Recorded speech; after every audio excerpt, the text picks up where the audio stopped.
Hello everyone, and welcome to Action RPG. I'm your host Aaron, and it's the weekend, so you know what that means. It's time for my weekly news roundup for week 8. Now I apologize, normally I post these videos every Saturday. This weekend I have to push it to Sunday because of all the information and everything I had to do for BlizzConline. Now obviously Friday and Saturday we got inundated with information from Diablo, but there was lots of other gaming news that came out this week. Probably one of the busiest weeks for gaming for 2021. Let's not waste any time and jump right into this. Our first story takes us to the world of Torchlight 3 and some new teased content about what we're getting in the spring. Now I say it over and over again, my Torchlight 3 Part 2 review is in the works. I work on it little by little. I've just been so inundated with other content, but that video will be coming this week. So what is coming in the spring? Torchlight 3 developer offers a sneak peek at up-and-coming content update. Epoch Games was clear to set expectations to check before getting too far into the details. Basically, there are a few more months to go before this content is released. Seeing how the team mentioned spring content, that lines up with the month of May. And that is just an estimate. We think we are going to be getting a massive patch in May. That seems like a good time for the pirates to set sail. Furthermore, there's something being teased about a curse. Woohoo! As for your forts, there will be a few new items to add. Those include a big barrel keg, netherrim specimen, and campaign board. There will also be a new weapon and armor type available on the frontier. Sphinx apparently has a new two-handed weapon he's working on too. If you're the type that enjoys pets, you'll also be pleased to know that some furry canine pets will return to join you on the frontier. And obviously that's just a picture of the map. Epoch also promises some quality of life enhancements and additional bug fixes. That's to be expected, but good to know. You'll also be glad to hear that the instance reset feature is coming to Torchlight 3 in this update. That is awesome news. So, you know, in this article, I didn't read it, but it does talk about how this game kind of dropped, and it was pretty rocky. A lot of people hated it. It's nothing like Torchlight 2. Instantly got downvoted on all the different sites, but they are determined to make this game better and will continue to drop updates. And in my review, I will explain how I play how Torchlight has a place in my house, because there is certain people that love when I play it. We obviously can't have a weekly news roundup without something happening with Cyberpunk 2077, or I guess more accurately, CD Projekt Red. Check out this story. CD Projekt Red utilizes DMCA takedowns in battle against source code hackers. Now, if you don't know what DMCA is, it is Digital Millennium Copyright Act. It's something that they use in order to stop people from basically using their code. CD Projekt Red is trying to combat the situation with DMCA takedowns to restrict the spread of its source code. Now, if you don't know about this story, basically some hackers actually stole the Gwent source code for Cyberpunk 2077 and told CD Projekt Red that they have to pay up if they want it back, and they would not pay. So the source code was actually sold on the black market. It's a crazy story. According to a Vice report, DMCA takedowns requests were issued to at least 2 different Twitch users regarding the Gwent source code they were linking to. This came via copyright monitoring firm App Global. In this case, this is the best use of DMCA takedowns so far. The CD Projekt Red source codes were illegally obtained and are being posted without authorization. Frickin' crazy. However, you can't help but marvel at the righteousness use of these DMCA takedowns by CD Projekt Red. Not paying the ransom was a big decision to make. So, normally, you know, content creators, or myself included, hate DMCA because, you know, you're trying to post something, you're using a clip, you're using music, and then you get hit with something. So normally it drives us crazy, but obviously this use of DMCA is much better because this was stolen materials from CD Projekt Red. So now they are using it with the firm Global Ltd to fight back against the hackers. There's going to be so much more to this story, but that's where they're at right now. The highly anticipated Outriders demo is right around the corner. Check this out. Outriders dropping substantial demo next week, and listen to this because this never happens. Progress will carry over, no limit. I like that. A demo for Outriders is on the way and will arrive on Steam this February 25th, and I will be able to tell you the exact time, at least where I live. It's not just any odd demo either. This particular experience will give players the chance to enjoy a significant portion of the game with no time limit. Thankfully, system requirements are not that demanding. The demo for Outriders will give access to all 4 classes, the 6 character slots. More importantly, you will be able to transfer your progress to the actual game when it launches.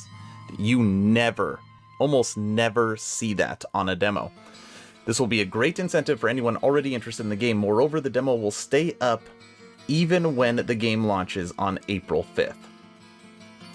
Very, very cool. The studio emphasized that this is not a beta. The demo will support cross-play with all platforms except Stadia.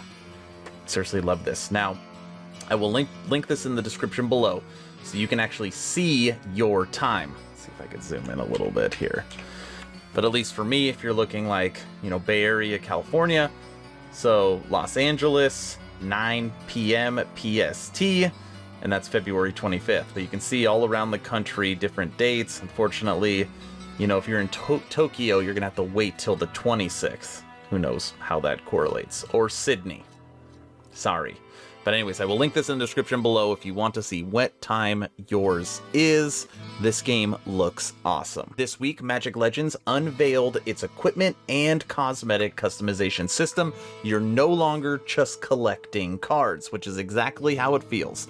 Right now, I am playing through the closed alpha. I am sworn to secrecy, but that video review will be coming in the future. Now, luckily for this part, they actually dropped their own video breaking this all down. Let me just read these quick couple sentences. The gear you discover in Magic Legends equipment system will come in 4 rarities: common, uncommon, rare, and mythic rare. These are the same tiers you will find in Magic the Gathering trading card games. I love that. Very, very smart. Stay as close to the card game as you can. You can check out an overview of the system in the video below. Now, this is a 4-minute video, okay? I'm going to play it for you now. If you are not interested in this game, go ahead and jump to the next section, but they do a nice job of breaking down how equipment and how customization will work far better than I can do for you. So if you're interested in Magic Legends, stick around for this 4-minute video. Enjoy. Greetings, Planeswalkers. I'm Adam Atani, design lead for Magic Legends, and today I'm excited to give you a breakdown of the highly requested brand new gear system, otherwise known as equipment in Magic Legends.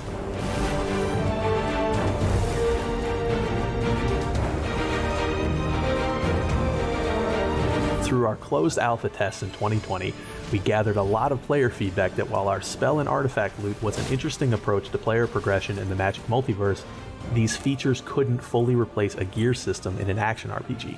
So, we took another pass at our itemization to develop a gear system that makes defeating enemies and completing missions that much more rewarding, while avoiding overbearing loot drops and inventory management.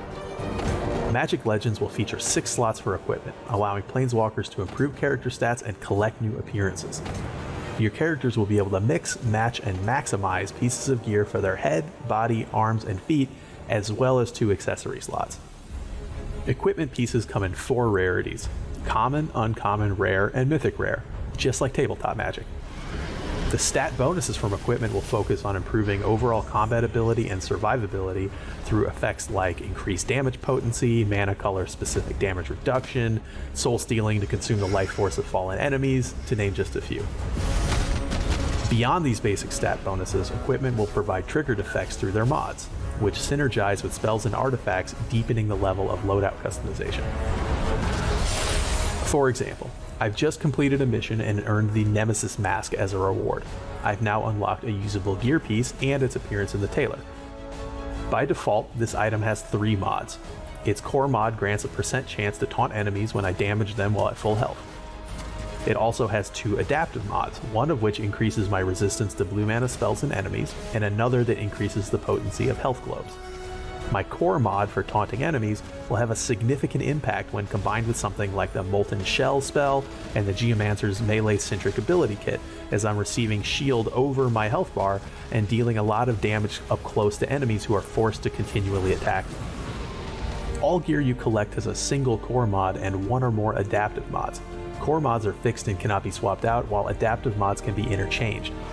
To keep your equipment collection focused, duplicate pieces of gear don't need to be sold to a vendor. Instead, you will either unlock a new adaptive mod or earn an upgrade material for that specific piece of equipment. These materials can then be used to improve the stats of a mod on that equipment.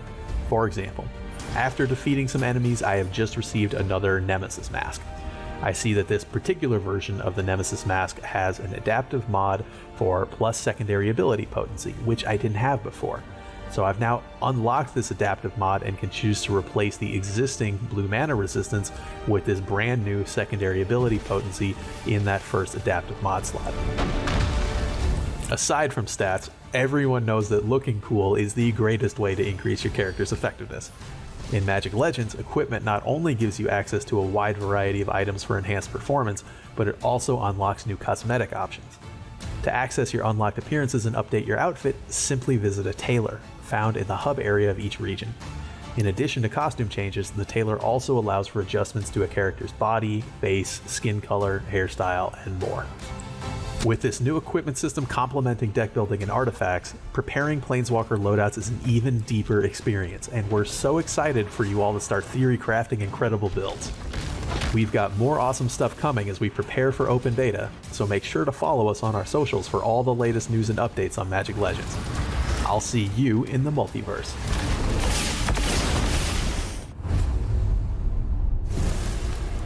Moving over to my current favorite and #1 recommendation when it comes to ARPGs, and that is of course Last Epoch. The good old developers from 11th Hour Games officially bestowed upon us 0.81. So many people have been waiting for this to drop, and it finally happened this week. Now, I have already made so many individual videos breaking down what is in this update, including the patch preview and the entire patch breakdown. So I'm going to link that at the end of this video. But I mean, look at how massive this is. I mean, the table of contents is broken down into 22 basically different chapters. It is a massive, massive update, and I have been able to test it. There was a couple of problems here and there, but it literally took them less than 1 day to drop 0.81b. So they are already issuing hotfixes to any problems with this massive update. I highly recommend you play this game if you are looking for a new ARPG, but if you're looking for this full breakdown, check out the video at the end of this video. You knew it was coming. The rumors were true. Diablo 2 Resurrected has been officially announced, and to close the opening ceremony for BlizzCon 2021, they showed off the reveal trailer for this game, and I'm telling you right now, it stole the show. Now, I've already made 2 videos on BlizzCon, one Friday and one Saturday, and I will link both of those videos at the end of this video if you want to check it out. But I have to tell you, I am so excited about this game. It says it right here in the article, Return to Darkness. Now, it's interesting. This new game will be a shot-for-shot 3D remaster. It's not a remake. It's a shot-for-shot remaster, and the video looks so good. If you have not seen it yet, check out the video at the end of this video. Now listen to this. I'll read it for you. Diablo 2, while we wait for Diablo 4. Another feature that should get you excited involves the updated stash system. In Diablo 2 Resurrected, your personal stash grid has been expanded from 6x8 to 10x10. Thank Bale for that. There will also be a shared stash tab for all your characters under your Battle.net account. On that note, transferring items is now possible between characters. So one of the funny things that drove people nuts was you had to have mule characters in Diablo 2. That will no longer be needed because you'll be able to share a stash tab amongst all of them. On top of that, we're actually going to have a character detail breakdown, so you can see your magic find. You don't have to manually calculate it. You can see your resistances and defenses and damage. All of that will be broken down for you, just like a modern day ARPG. So they are trying to put in some quality of life improvements into Diablo 2 Resurrected, but it won't hurt the immersion. For example, you probably don't remember, but in Diablo 2, you have to manually click on every stack of gold. Well, now they're going to make it where you can toggle to have it where you auto pick it up just by running. But if you don't like that new feature, you can always turn it off. So they're trying to say as true to Diablo 2 as possible, but obviously modernize it a little bit. And again, it looks so good. So Diablo 2 Resurrected is coming in 2021. But of course, we also have to talk about Diablo 4. Which, again, a lot of people are talking about. We have a new member that joined the campfire, and that is the Rogue. Now, a lot of people think this is a new class coming to Diablo, and you would be incorrect. So for Diablo 3, we had the Demon Hunter. In Diablo 2, we had the Amazon. In Diablo 1, we had the Rogue. So they're going to be reintroducing that dexterity class into Diablo 4, and they gave us the cinematic. She basically collects ears for this evil priest or something like that. It's a pretty good video and the gameplay looks solid. She's got her rain of arrows, she's got her daggers where she's cutting people in half. Like, I wasn't mad about it at all. I really wanted to see the Amazon class come back because one of my favorite Diablo classes ever is the Javazon. So I was hoping to see that, but like modern for Diablo 4. But at least I'm still getting that bow class in the Rogue, and I love my Rogue on last Epoch, so I'm hoping that this one is just as good. But I do have to say, when it comes to all the information I heard about Diablo 2, and all the information I heard about Diablo 4, I am more excited about Diablo 2. But that's because obviously I'm very nostalgic and biased, thinking that that is the greatest game ever made. Last and certainly not least, we're going to be talking about a game that never gets enough attention. Curse of the Dead Gods gets a gameplay overview trailer ahead of its release. Everything has a price, and the video is right here. Now, if you have not heard of this game, let me take you over to Steam really quick. Curse of the Dead Gods. And right now it's in early access. It'll cost you $20, but this game actually drops February 23rd, which is this coming Tuesday. Now listen to the description. You seek on untold riches, eternal life, divine powers. It leads you to this accursed temple, a seemingly infinite labyrinth of bottomless pits, deadly traps, and monsters. All reviews, 2163, 89%, very positive. It's almost in that A range, kind of knocking on the door. I will tell you, this game is extremely fun. It is an isometric action-adventure game. It's roguelike style. It's not an action RPG, but it kind of feels like one when you are playing it. And again, it's right around the corner. It's a lot of fun. It's not super expensive. So if you are looking for a new game, kind of change of pace, it's more of that solve puzzle style of game, Curse of the Dead Gods is coming out. Now, before I play this video, which I'm going to allow to take out this video, if you have not joined the official Action RPG Discord, please do so. We're over 610 members, great conversations every day. The idea is to create a gaming community that could jump from game to game together, so you never start the server alone. Link for that Discord is in the description. I hope you all enjoyed this weekly news roundup. Don't forget at the end of this video to check out the update for 8.1 for last Epoch or all the big Diablo news. But that's all I got. Stay home, stay safe. Do not forget to join the official Action RPG Discord. Aaron, out. Welcome to a roguelite, unlike anything you've experienced before. In Curse of the Dead Gods, you face an ever-changing temple filled with deadly traps and monsters, which holds promises of untold riches, dark secrets, and divine powers.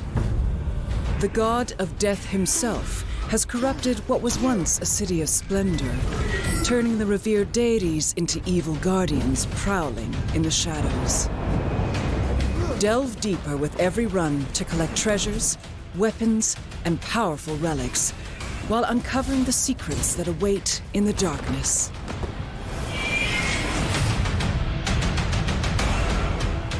The temple punishes all who dare venture into its depths.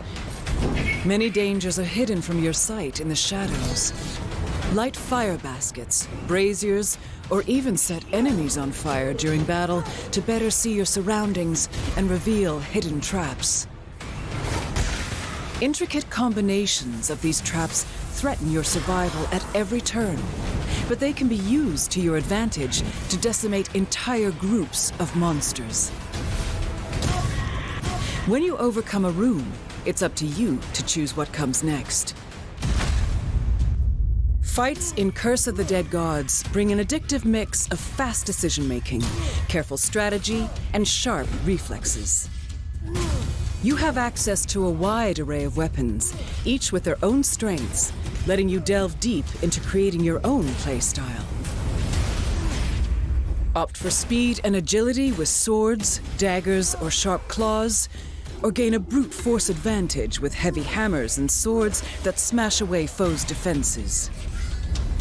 Raise your shield to deflect attacks, pull enemies closer with the whip, or keep them at a distance while chipping away with arrows and thrown knives. Each has a chance for special effects that modify their attributes, such as poisoning foes or triggering a flurry of lightning strikes. No foe can be underestimated, particularly the deadly bosses lurking in the temple's deepest recesses. Each boss pushes your build and skill to the limit, but with the right arsenal, you can rise to any challenge. You won't survive every encounter, but with each death, you'll also unlock powerful, game-changing bonuses that enhance future runs.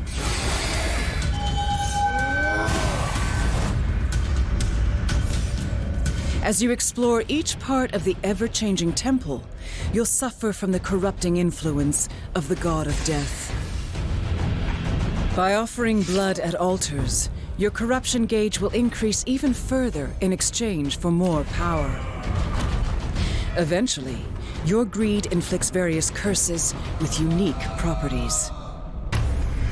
Each will change how you approach your run, both in exploration and combat. One may render foes' corpses into explosives that set off devastating chain reactions, while another relentlessly triggers the traps around you. You'll have to adapt your playstyle, but curses are double-edged swords that can be used to your advantage. Experience new curses and new ways to use them in battle, with a wide variety of challenge modes, difficulty levels, and much more, culminating in a final showdown with death itself. Curse of the Dead Gods has been expanded and improved through an amazing year in early access. By working with the incredible community, the game is now bigger and better than ever, with new temples, weapons, game modes, enemies, and much more since its first arrival last year. We can't wait to welcome new players to the temple and all those returning to experience the fresh challenges on offer. Curse of the Dead Gods releases February 23rd on PlayStation 4, Xbox One, Nintendo Switch, and PC. Play the early access now on Steam.